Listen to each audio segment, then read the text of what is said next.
여러분 안녕하세요. 임신호 교수입니다.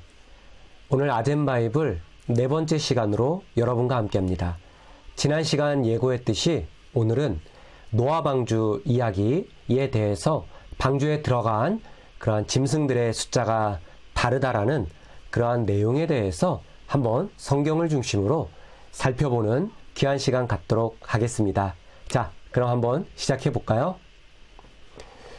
여러분, 노아 방주에 들어간 것들에 대해서 차이점이 있다고 제가 말씀을 예고했습니다. 오늘 내용은 지난 시간에 잠깐 다루었던 문서가서를 이야기한 베라우젠 박사의 문서가서를 중심으로 제2문서와 피문서에 기록된 그러한 내용이 다르다는 것을 오늘 살펴보려고 합니다. 먼저 제2문서와 피문서에 기록된 방주에 들어간 것들에 대한 내용을 확인하기 전에 고대 이야기를 조금 하고 싶어요. 여러분, 마블에서 나온 이터널스라는 영화를 혹시 관람하셨나요? 저와 저희 아들은 이 마블 영화를 많이 좋아합니다. 그래서 영화가 개봉하는 개봉 첫날 이 영화를 시청했습니다. 특히 오늘 제가 이 마블 영화를 이야기하는 이유 중에 하나가 바로 캐릭터 이야기를 하고 싶은데요. 이 길가메시라는 서사시가 있어요. 길가메시 서사시가 있는데요. 고대 근동의 그러한 신화죠. 그런데 이 신화에서 이 길가메시라는 그 신의 역할을 바로 우리 한국 배우인 마동석 배우님께서 하셨죠. 영화를 보신 분들은 어떻습니까? 이 마동석 배우가 아주 힘이 굉장히 셌고, 그리고 막 날개 달린 그런 짐승들을 한 주먹으로 그냥 탁 때려서 바로 쓰러뜨리는 그러한 캐릭터로 등장합니다.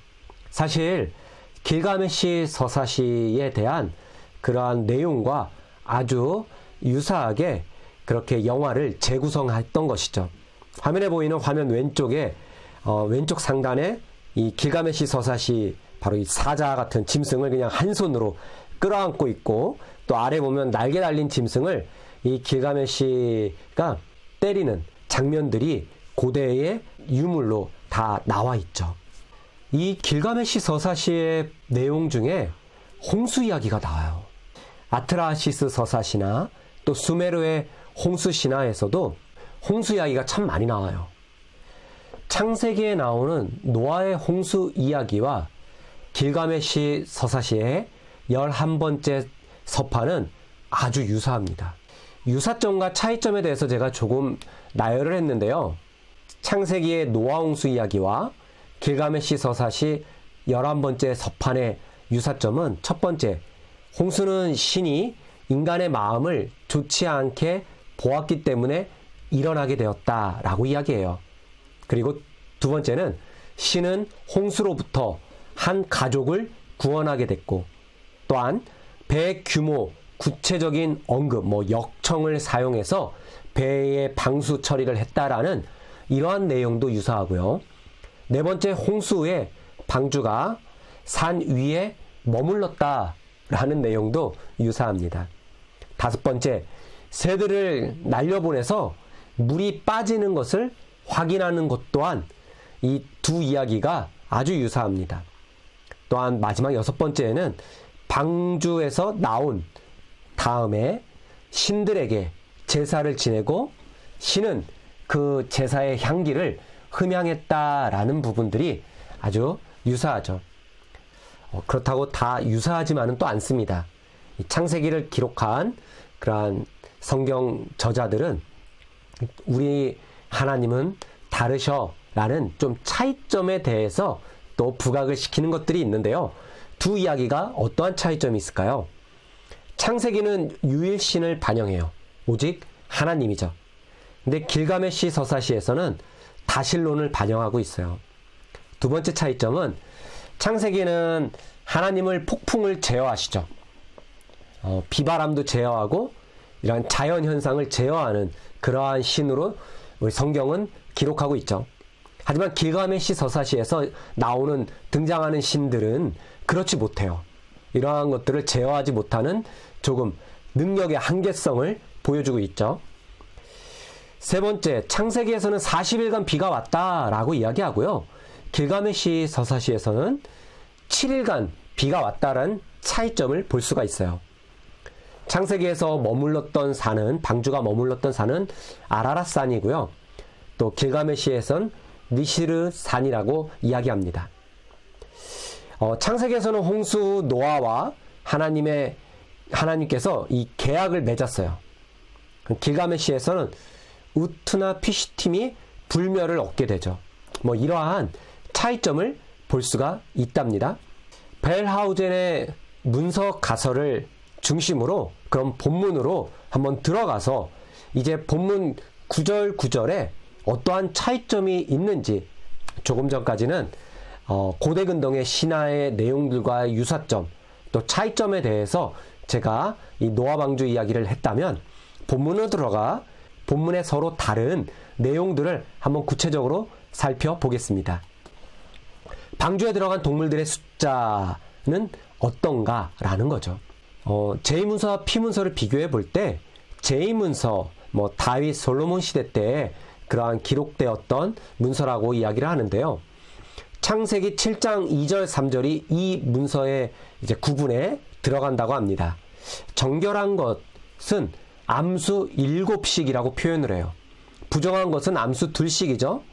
그래서 2절에 보면 너는 모든 정결한 짐승은 암수 7씩, 부정한 것은 암수 2씩, 3절에 새도 암수 7씩의 식으로 7씩 그리고 2씩 이렇게 짝을 지었습니다. 그러나 P문서에 해당하는 본문인 창세기 6장 19절에서 20절, 또 7장 8절 9절 15절 16절의 내용을 보면은 이 모든 것들은 암수 한 쌍, 2씩 이렇게 기록을 하고 있다라는 거죠. 그래서 6장 19절에 보면 혈육 있는 모든 생물을 너는 각기 암수 한 쌍씩, 또 20절에 새가 그 종류대로, 가축이 그 종류대로 땅에 기는 모든 것이 그 종류대로 각기 2씩이라고 표현하고 있습니다. 다르죠. 7장 8절 9절도 이렇게 나오네요. P문서에서 정결한 짐승, 부정한 짐승과 새와 땅에 기는 모든 것은 하나님이 노아에게 명하신 대로 암수 2씩. 전혀 다르죠. 정결한 것은 제2문서에서는 7쌍, 그리고 이제 암수 2쌍, 부정한 것이라고 표현하지만 7장 8절 9절에서는 그저 암수 2씩이라고 표현하고 있다라는 거죠. 7장 15절 16절을 보면은 육체가 2씩이라고 표현하고 있어요.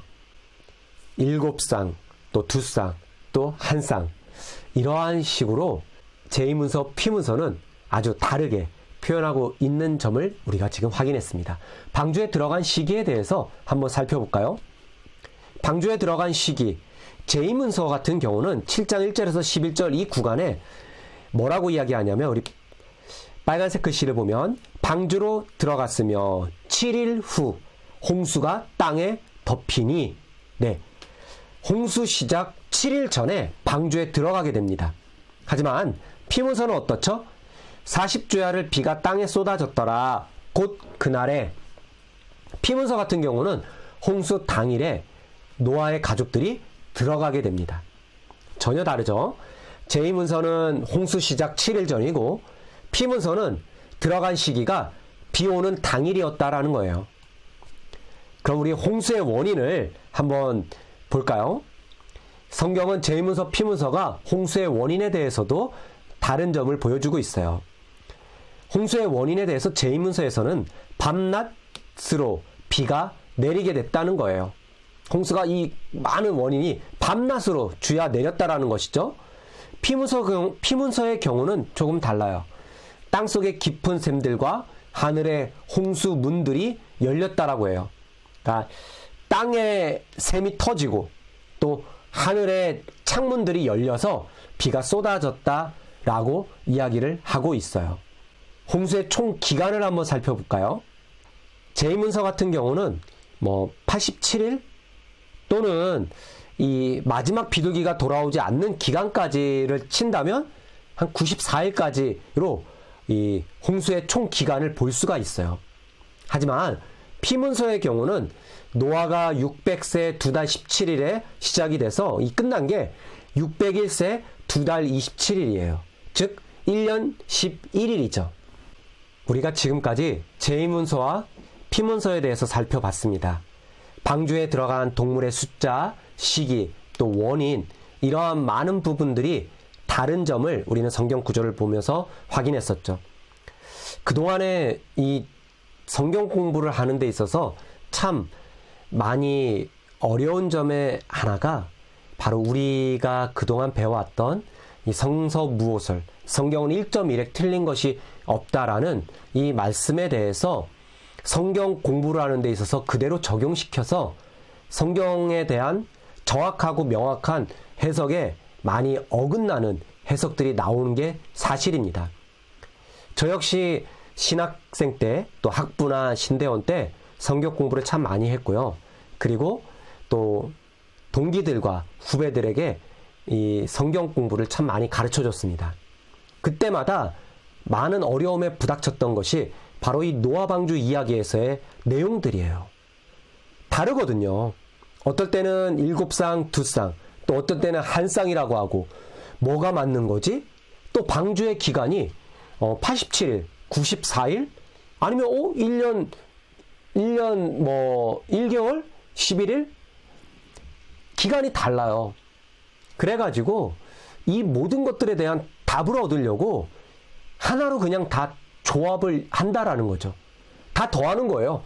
제2문서, 피문서, 이 문서가설의 기본적인 시대적으로 기록되었던 내용이 조금 다른 것을 인정하지 못하고, 하나님의 말씀이야, 하나 틀린 게 없어, 그러니 우리가 이것을 맞게 조합해야 돼 하면서 어거지로 퍼즐을 맞추다 보면은 해석이 더 범위가 넓어지고 더 커지고, 또 이상한데 이거 아닌 것 같은데 여기선 이렇게 이야기하는데 라고 이야기하는 의구심을 그냥 다 묻어버리는 그러한, 때론 왜곡된 성경 해석이 나올 수 있게 된다라는 것이죠.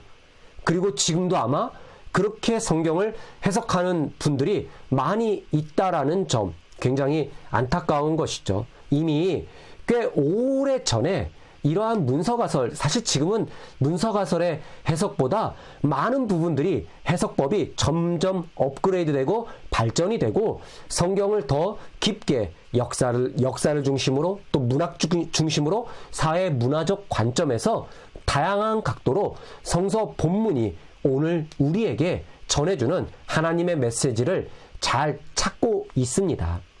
여러분, 오늘 노아 방주 이야기를 통해서 제가 드리고 싶은 이야기는 억지로 성경의 한 단어 한 단어를 끼워 맞추려다 보면 오히려 그 성서가 기록되었던 시기에 그 하나님의 사람들, 성서 저자들이 하나님께 받은 영감을, 그 성경에 기록된 내용을 잘못 해석할 수 있게 되고 우리 뜻대로 또 다른 해석이 나올 수 있게 된다라는 것이죠. 자, 오늘은 노아 방주 이야기를 나누었습니다. 다음 시간에는요, 여러분, 제가 좀 다시 과학에 대한 이야기로 돌아가서 빅뱅 이론에 대해서 나누고 싶어요. 빅뱅 이론의 문제점, 신학적으로 우리는 과학적으로 어떻게 바라봐야 될지 귀한 시간 갖고자 합니다. 영상이 즐겁고 유익하고 신앙에 도움이 되셨다면 좋아요와 구독 꼭 눌러주시기 바랍니다. 여러분, 감사합니다.